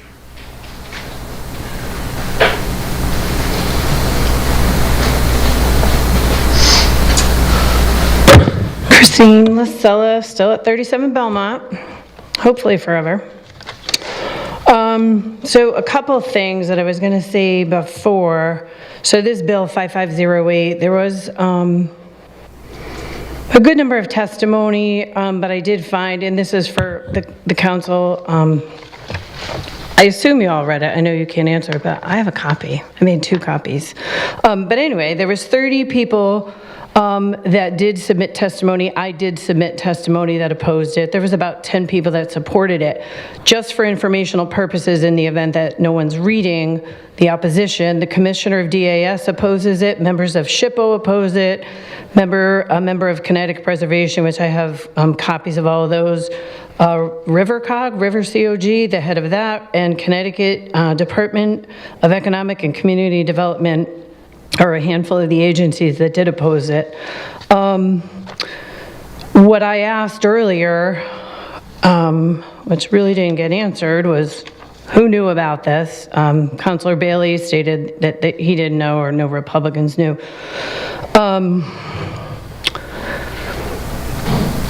I'm not offended by the testimony given. I understand this topic isn't voted on by this council, but it is supported in some manner, shape, or form.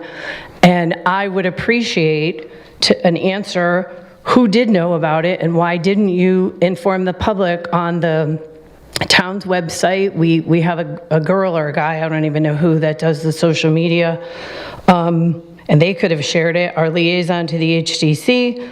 I'm not offended by the town manager's testimony. I'm Irish. I don't get offended, by the way. I'm Irish. And I don't get offended. You are entitled to your opinion. I know I'm not supposed to talk directly to you.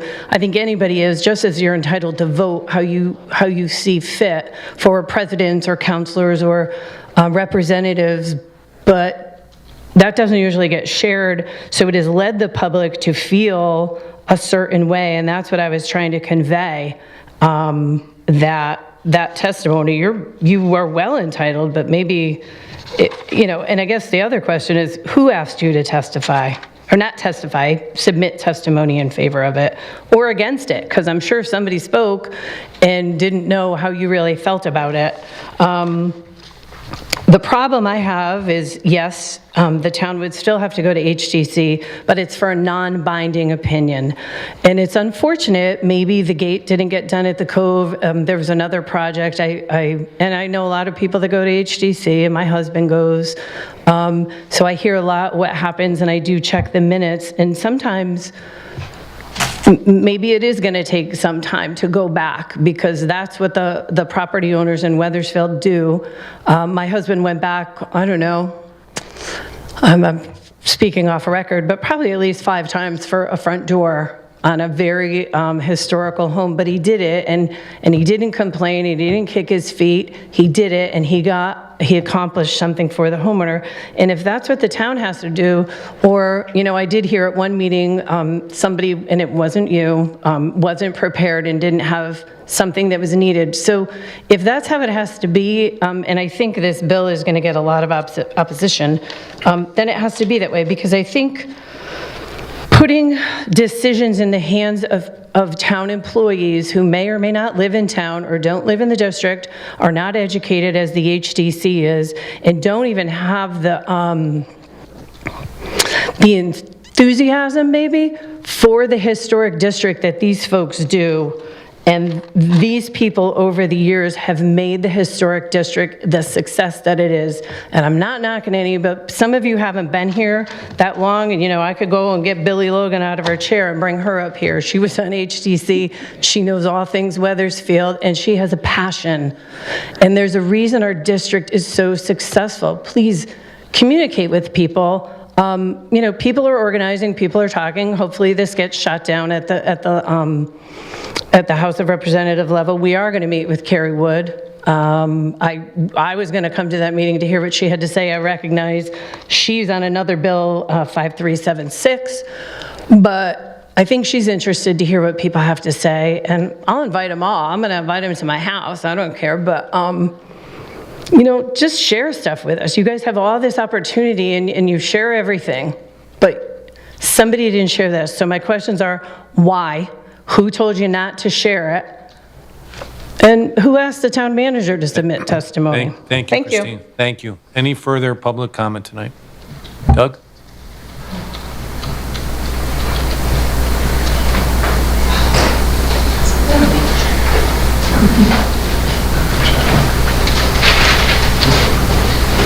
So it doesn't surprise me that RiverCog supported or is opposed to the proposal because I think Essex was just voted #1 small town in New England by Yankee Magazine.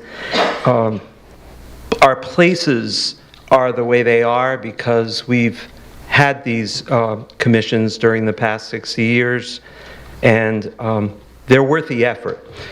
The fatigue that the town manager, I think, expresses about having to deal with the HDC is not unlike any homeowner that comes to town that didn't realize fully what they were getting into. But our public officials need to embrace what we have here. That's part of why we hired them.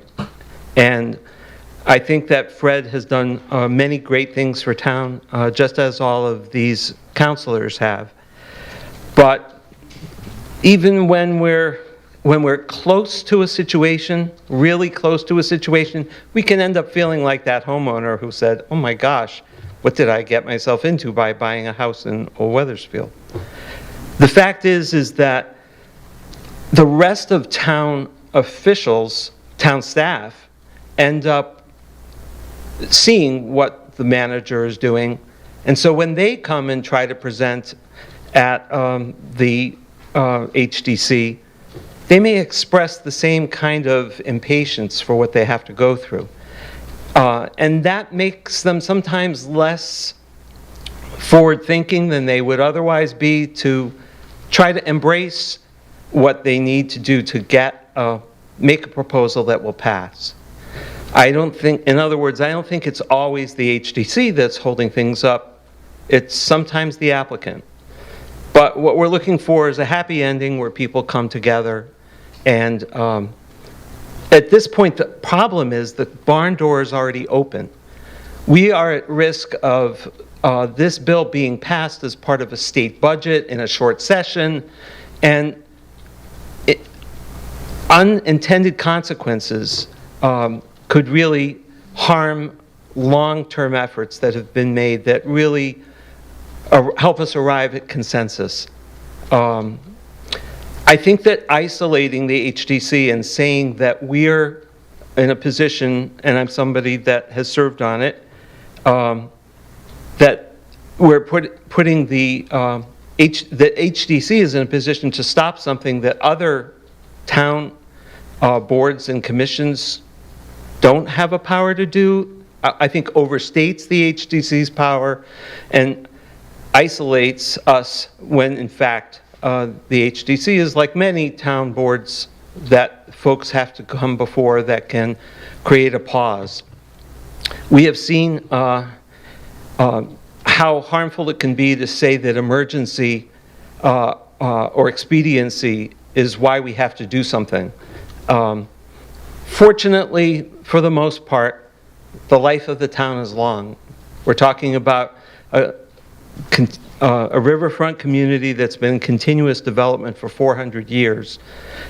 And because we have such a large district, this HDC works especially hard, I think, to try to be welcoming to our new property owners and to our new town employees, to try to bring them in. And we're lucky that we have Scott Wands, who has served on the commission and is now serving on the council. We are lucky that we have the mayor who helped move forward a pivot that maybe was initiated by people like Councilor Clancy, who spoke up when others hadn't yet, and helped move the conversation forward. As I said, those are the kinds of things I think we can come together on again, and I think if we don't, we're going to harm a process that has helped create prosperity for the town, and will continue to by spreading it throughout the whole town. You don't have to have the whole district, in other words, across all of Wethersfield, to find that the same procedures end up working across the city. Thank you. Excuse me. Thank you, Doug. Any further public comment this evening? Tom?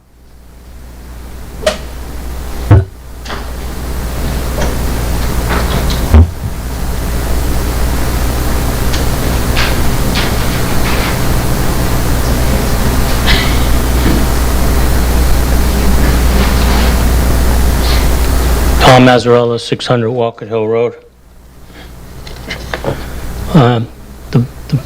What Doug just said was right on point. I mean, the horse has already left the barn. And that's very unfortunate, and that was part of my irritation about how this whole thing transpired. And I'm not trying to attack anybody specifically, but it would have been helpful to the public if we had gotten some notice, something to say that this was going on. And I just really have a hard time believing that everybody up here didn't hear something about it. I mean, this is a serious thing. Now, I can fully understand the frustrations of trying to get something simple like the doors on a ticket booth changed, or a gate or no gate. But the way I read it, I'm not an attorney, I didn't read the thing with a fine-tooth comb, but it affects structures that are on town-owned property. Now, what if the town decides that we're going to tear down the Solomon Wells house? I mean, very possible. And then it's going to go to HDC for comments. And let's just say, for example, the HDC says, are you out of your mind? You can't take that building down. That's been here for 1600 or whatever. I don't know the date of it. What's the recourse? So you can't go to court. You lost that. So how do you stop it? Does someone have to go collect 2,000 signatures and force a referendum on it? Because that's illogical. You shouldn't have to do that. It should be able to go through a process. And I don't think you need planning and zoning approval to tear a building down. You need a building permit, unless I'm correct. Please correct me if I'm wrong. But, I mean, that's an extreme, but I think this is an extreme situation. And it has a big effect on the character of this town. And I'll leave it at that. Thank you. Thank you, Tom. Further public comment this evening? Seeing none, we will move on in our agenda to councilor comments. Any councilor? Councilor Wands. I didn't speak during the first public comment, councilor comment. I wanted to have Fred have an opportunity to speak from his perspective, because a number of your concerns and questions were regarding his letter, and he answered that. So I want to thank Fred for doing that. I understand the concerns that you all are having here. We love our town. We love our historic district. We don't want to lose the character of our town. So I understand why you're all upset tonight. And I share your concerns. I share your love of our historic district. I served as a historic district commissioner for a brief period of time. I volunteered to sign up to be the liaison to council, to be able to improve communications and to be able to share with the public what's happening, to share with council what's happening, and to be that bridge. I've been working behind the scenes on a monthly basis to have regular communications with Kim and with Fred, with Mark. I have now coffee meetings with Mark on a regular basis, the chairman of the HDC. I've been working on communications. So I do take personally that we are not sharing with things with you. I can't share things with you if I don't know that there's there to share. The last time we had a council meeting was 2 weeks ago on March the 2nd. I traveled to Virginia on Wednesday, March the 4th. While I was in Virginia, I got a text from Mark Raymond asking if I knew about Bill 5508. I had never heard of 5508 before. I had never read the language. I read it from the link that he sent me. I can't talk to you at the previous council meeting if I don't know about it. Also, we can't talk about every bill that comes up before the state legislature. I know this one is of particular concern to our community, but lots of bills come up. The whole reason they have the public comments up there is for people like you who all did what you did. You shared your thoughts and your concerns with the legislature so they can take that into consideration. Having read 5508, there are some parts of it I do like. I like the fact that they want more transparency. Early on, all public hearings held by the commission shall be broadcast contemporaneously and continuously on an internet website identified in such notice, and a recording of such hearing shall be made permanently available on such internet website or on the internet website of the commission. That's a good thing. I don't think the Historic District Commission hearings should have less transparency than other things like planning and zoning, Board of Ed meetings, and town council meetings. I support that. I don't think they got it quite right with some of the other things here in terms of when you get to having the Zoning Board of Appeals without the opportunity to go to, if I'm reading this correctly, still Superior Court. I'm not even sure if the Zoning Board of Appeals is the right interim step, but I don't think the only recourse for a homeowner should be that if they don't like the HDC's ruling, they've got to get a lawyer and they've got to sue. I like the fact that we're trying to figure out what's an interim step that a homeowner can have to bring recourse before they have to pay for money for a lawyer and to sue. If this isn't the right process in the right way, that's what public comment is for. That's what for all these people that wrote, to give feedback so that the state gets it right. That's actually the part that the DEC Commissioner O'Keefe wrote about. He wrote with concerns not about the municipalities being waived from jurisdiction. He wrote with concerns from SHPO about the Zoning Board of Appeals being properly trained and ready to hear Historic District Commission appeals. They don't have the special qualifications required of Historic District Commission members and potential conflicts of interest at the local level are a concern of his. Not about the municipal issues. The municipal issues are an issue in our community. They're an issue in other communities, obviously. This got brought up by someone. I don't know who sponsored this bill. I texted my friends at SHPO to find out. I never got a response back. I don't know who sponsored the bill, but clearly it's an issue beyond our town. And what I'm trying to do at the town level, to have regular meetings, good communications, find ways of making small improvements so that these meetings don't go 2.5, 3 hours into the night, and that everyone is frustrated at the end of the day, and town employees are frustrated with the HDC, and HD is frustrated with the town employees, and the public is frustrated with everybody. I think this is more representative of the frustration that people are having and what Fred spoke to. We're not supposed to be stopping progress. We're supposed to be keeping the historic district intact, the character intact, to be the driver of the economy that it is in Wethersfield, that is having businesses like the Charles want to be here, to have Heirloom Market want to be here, to have people want to come in droves in May, in October to see Bikes on Main and Scarecrows on Main. We need to find a happy balance to be able to make the changes that the town needs to be able to do these things. I'm not saying this bill is right or wrong. I didn't write the bill. I don't do that. I work with my town councilors here to do the best for Wethersfield. When there are issues that are here, we will bring them to your attention. But we can't bring them to your attention off meeting when we don't know about them. And that's for your job, and our job is to be able to get the information, to share it, and to be able to testify when we have concerns. That's all I have to say. Thank you. Thank you, Councilor Wands. Further council comment this evening? Councilor Weiner. So I think, so since we're going on record, I think when we found this out, I found out the day I found the agenda for Kerry Wood coming to talk. So, you know, for the public to understand, there's no back channel communication. We found out all at the same time. The one thing I want to make a comment on is you know, I'm going to call out Councilor Bailey a little bit. We can still be friends, by the way, but I'm going to call it out because as we're getting used to working with each other and the town gets to know me, I can't stand the Republican versus Democratic narrative political theater stuff, all right? Because, again, we didn't know either. So I just want to make it clear that I don't think this is a Republican versus Democrat issue. I think it was just a miscommunication between everybody understanding of when this bill was around. But, you know, and that's no disrespect, right? I just want to make that clear. This was not a Democrat versus Republican. I don't like that stuff. We're a team up here. We're the council. We're going to get work done in Wethersfield. Thank you, Councilor Weiner. Further council comments? I disagree. Councilor You know, Bailey. there's just so many Councilor things. Bailey.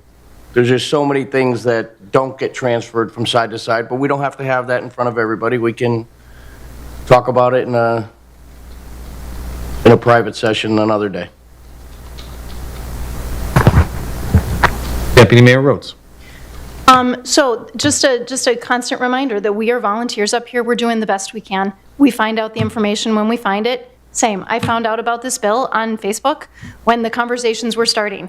And so when people come, so one, I want to appreciate those of you who come up and share your concerns, share your thoughts in a respectful, thoughtful way, reminding us that we're here to talk about this stuff. We can't engage in that way during the meetings because it's not how it's set up, but we can engage in those conversations outside of the meetings. So reach out, call, send an email, say, let's get together for coffee and talk about it. But remember that we're volunteers who have other lives. We're doing a lot of other things. There's a lot of bills at the state level. I'm not paying attention to all of them. I was paying attention to the ones that are relevant to my work that I do. This is an additional thing that we do, and I trust that when it is something that is important that I need to think about, I'm gonna get an email, and it's gonna be relevant. Right now, we're not voting on this. I don't have anything to say about it at this moment. If I wanted to testify, I would testify the same way that anybody else would. So I appreciate those of you who are willing to engage in the conversations in a respectful way. We're gonna disagree on things. We just are. We don't have to be mean about it. We don't have to be just accusatory and assuming that we're not underhanded, like we're not intentionally keeping information from people. And when that narrative gets shared, it's offensive to every single volunteer in town who's doing the best thing they can. When we have information, we'll share it. And when we can have conversations, we'll have conversations. And the more we can do that outside of these meetings, the better off everybody's going to be. And we need to stop with the you and the us and the them and sit down and talk. Whether it's Republicans and Democrats or, you know, the people who've got $1 bajillion houses and the people who are living in an apartment. Talk to the people around you. Ask their opinion. Ask what their life is like. Don't make assumptions that because we're up here that we have anything else in terms of information or knowledge or resources that you don't have. We're paying the same taxes. We're buying the same groceries. We're buying the same gas. I live in the historic district too. I'm dealing with all that stuff. So please, if you've got concerns, talk to us when we can actually talk back to you, when we can have a conversation and share information and get to know each other better. So I'm going to encourage you all to do that. There's going to be opportunities coming up in the future because it's a really important thing, not just in Wethersfield, but around the country. I'm done. Thank you. Thank you, Deputy Mayor Rhodes. Is there any other council comments? Town manager comments before we wrap up? Thank you, Mayor. I just want to actually read what I submitted for my testimony because I think it was mischaracterized by a few people that stood up here tonight. I state I would like to offer my support for HB 05508. Unfortunately, I'm not able to offer my testimony in person. Wethersfield has the largest historic district in the state of Connecticut. The Wethersfield Historic District Commission has worked hard to protect and preserve the vital historic character of our historic Old Wethersfield area over the years. To that end, they have done an admirable job and should be commended. There have, however, been several occasions when their decisions have impeded critical public benefit projects on municipal properties, limiting the town's ability to effectively manage and improve these public properties for the benefit of the community. Currently, statute provides for an exemption for university-owned properties. I think it was stated that that was part of this new bill that currently exists today. All university-owned properties are exempt from any historic district commission. I believe strongly that a similar exemption is necessary for municipal and state-owned properties. As written, HB 5508 would still require review by the Historic District Commission for input into the project, which is appropriate. Without this change, Historic District Commissions have the ability to greatly impede and even deny critical public benefit projects like schools, municipal facilities, and parks that are supported by the local legislative body. I do not believe that was the intent of the original statute, nor is it appropriate. I hope you will support 5508. I don't think that is nearly as egregious as all the Facebook comments and some of the comments here tonight. It was an opinion, again, based on experience and having worked in many other localities, that as currently written, it's not serving the citizens as a whole. And I stand by that after hearing all of your testimony tonight. We can agree to disagree. But at the end of the day, I believe that if the universities are exempt, why are they exempt? And the sky hasn't fallen, as far as I understand, with university projects, because they go and they listen to the input and they make changes to their projects and they do all the things that we're going to do if this were to pass. Will it pass? I have no idea. I was just offering an opinion. That's all. Thank you. Thank you. Councilors, any last words before we adjourn? I'll take a motion to adjourn. So moved. Councilor Pentelo, second Councilor Wands, all in favor? Aye. We are adjourned. Thank you, everybody.